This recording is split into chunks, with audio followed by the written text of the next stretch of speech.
দর্শক, এই যে দেখুন বাদশা তালুকদারের, আমার খালাতো ভাইয়ের প্রজেক্টের পেঁপে গাছের গাছে পেঁপে পেকে রয়েছে।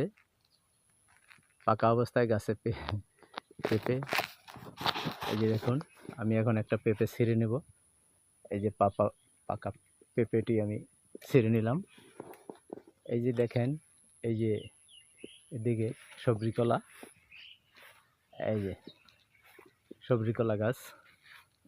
এই যে দেখেন, আমি কলা গাছের কলা শুয়ে দেখতেছি।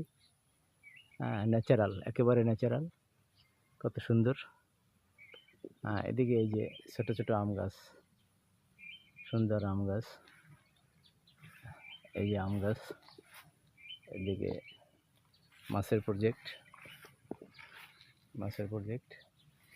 আর এ পাশটাতে দেখেন, এই যে গাছে কি সুন্দর ফুল ফুটে আছে। এই যে কি সুন্দর ফুল ফুটে আছে। ধন্যবাদ সবাইকে।